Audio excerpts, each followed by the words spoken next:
উপদেষ্টা বা ক্রীড়ামন্ত্রী কিন্তু বাংলাদেশ ক্রিকেটের কিন্তু অভিভাবক। উনি কোনো পক্ষ না, উনি 18 কোটি মানুষের রিপ্রেজেন্টেটিভ হিসাবে মন্ত্রী হয়েছেন। আমরা চাই আমাদের দেশের সমস্যা আমরা দেশেই এটা সমাধান করব। 6 তারিখে ইলেকশন হওয়ার আগে ইলেকশনটা একটা প্রশ্নবিদ্ধ চিহ্নের মধ্যে পড়ে যাচ্ছে।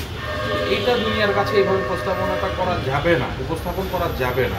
আপনারা জানেন আসন্ন বিসিবির নির্বাচনে ছোটোখাটো অনেক বিষয়ে জটিলতা সৃষ্টি হয়েছে। তো আমরা চাই বাংলাদেশের ক্রিকেটটা যাতে ক্ষতিগ্রস্ত না হোক। ক্রিকেট 18 কোটি মানুষের ভালোবাসার জায়গা। এটার ব্যাপারে সবাই কিন্তু দেখেন, সারা বাংলাদেশ আজকে কিন্তু এই ক্রিকেটের নির্বাচন নিয়ে কিন্তু মেতে আছে, যে সবাই জানে যে কী হচ্ছে বিসিবিতে। তা আমরা কিছু প্রস্তাবনা বা কিছু কথা বলবো আজকে, সেটা বলার জন্যে আজকে এখানে আসা।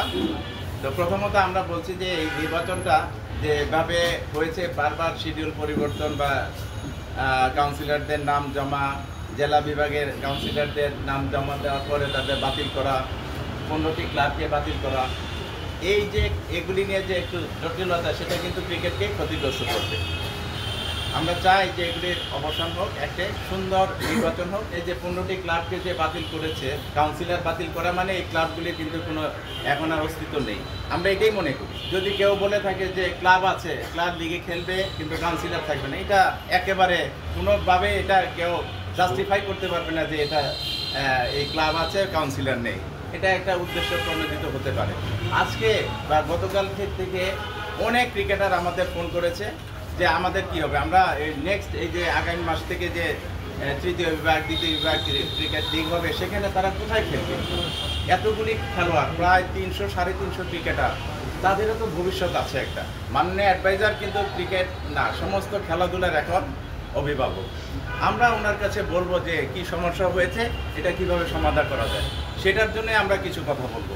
উনি 5ই আগস্টের পরে প্রেসিডেন্ট হিসাবে, বাংলাদেশ ক্রিকেট বোর্ডের প্রেসিডেন্ট হিসেবে নিয়োগ পেয়েছিলেন এবং উনি এসেই কিন্তু তখন একটা লিগের আয়োজন করেছিলেন। তখন কিন্তু এই 15টা ক্লাব খেলেছিল। যদি কোনো এই ক্লাবগুলি সম্বন্ধে কোনো দ্বিধাদ্বন্দ্ব থাকতো, ক্লাবগুলির এক্সিস্টিং সম্বন্ধে কোনো প্রশ্ন থাকতো, তাদের ব্যাপারে যদি কোনো মানে ইনকোয়ারি থাকতো, তাহলে তো এই ক্লাবগুলি খেলতে পারতো না। তখন এই সিদ্ধান্ত হতো। তখন কিন্তু উনি ক্রিকেটের মঙ্গলের জন্য এবং ক্রিকেটকে মানে আরও এগিয়ে নেওয়ার জন্য কিন্তু জটিলতা এড়ানোর জন্য কিন্তু এগুলি সব অ্যালাউ করেছিল।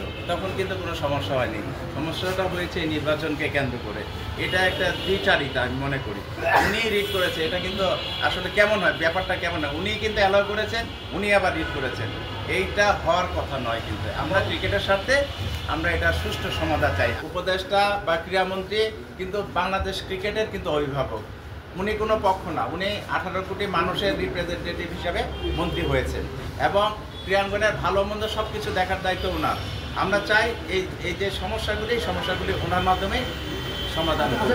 এখানে তামিমও কোনো ইস্যু না, এখানে ফাহিমও কোনো ইস্যু না, এখানে ফারুক আহমেদও না, কেউই না। আমরা যদি ক্রিকেটে ভালোবাসি, এখানে সবাই কিন্তু যেটা পজিটিভ, দেশের ক্রিকেট যেভাবে মানে যেভাবে নির্বাচন বা যেভাবে সংগঠিত হলে দেশের ক্রিকেট আরও এগিয়ে যাবে, সেটার ব্যাপারে সবাই পজিটিভ থাকবে। আমি বলছি রিশিডিউল করা হোক, এটা করা যেতে পারে, কারণ বিভিন্ন ক্ষেত্রে কিন্তু পরে রিশিডিউল করে আবার নতুন করে তফসিল ঘোষণা করা যেতে পারে। এটা দোষের কিছু না, কারণ একাধিকবার কিন্তু এগুলি করা হয়েছে এবং এগুলি নিয়ে ছোটোখাটো বিতর্ক আছে, যে বিতর্কগুলি কিন্তু এড়ানো যায় না। উনি যখন ডাকবে তখনই আমরা রেডি আছি এইটা সমাধান করার। এটা সমাধান করবে এবং দেশের ক্রিকেটকে এই যে একটা অস্থিতিশীল অবস্থা, এটা থেকে আমরা মুক্তি পাবো ইনশাআল্লাহ। আমরা চাই না যে ওই আইসিসি সমাধান করুক, ওই অন্য কেউ সমাধান করুক। আমরা চাই আমাদের দেশের সমস্যা আমরা দেশেই এটা সমাধান করবো।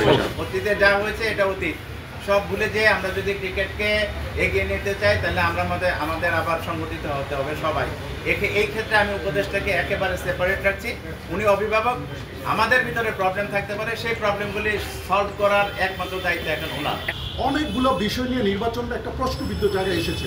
যেহেতু বাংলাদেশের মানুষের কাছে ক্রিকেট একটা ফ্যাশন, সেই ক্ষেত্রে এটাকে সকলের স্বার্থ বা বিভিন্ন বিষয়ের উপরে রেখে বাবুভাই একজন দক্ষ সংগঠক হিসাবে এটাই বলতে চাচ্ছেন যে আমরা যা গেছে এটাকে যদি আমরা পুনর্গঠন করে নতুনভাবে ক্রিকেটের সাথে, দেশের সাথে, ক্রিকেটারদের সাথে যদি নতুন করে কোনো উইন্ডো খুলে এই নির্বাচনটাকে পিছিয়ে দিয়ে বা নতুন করে রিশিডিউল করে যদি একটা কিছু ক্রিকেটের সাথে করা যায়, তাহলে লেটস আমরা একসাথে সবাই ওই কাজটা করি। যে কোনো ইলেকশন এবার দেখা যাচ্ছে যে একটা বিসিবি ইলেকশনের আগেই 6 তারিখে ইলেকশন হওয়ার আগেই ইলেকশনটা একটা প্রশ্নবিদ্ধ চিহ্নের মধ্যে পড়ে যাচ্ছে।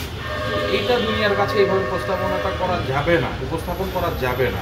আমি অনুরোধ করব আমাদের মাননীয় উপদেষ্টা এবং আমাদের বর্তমান যে বোর্ড আছে তারা এটাকে আমলে নেবেন এবং এটা যেন দুনিয়ার কাছে আমরা ছোট না হই, এই জায়গাটার দিকে একটু নজর দিবেন।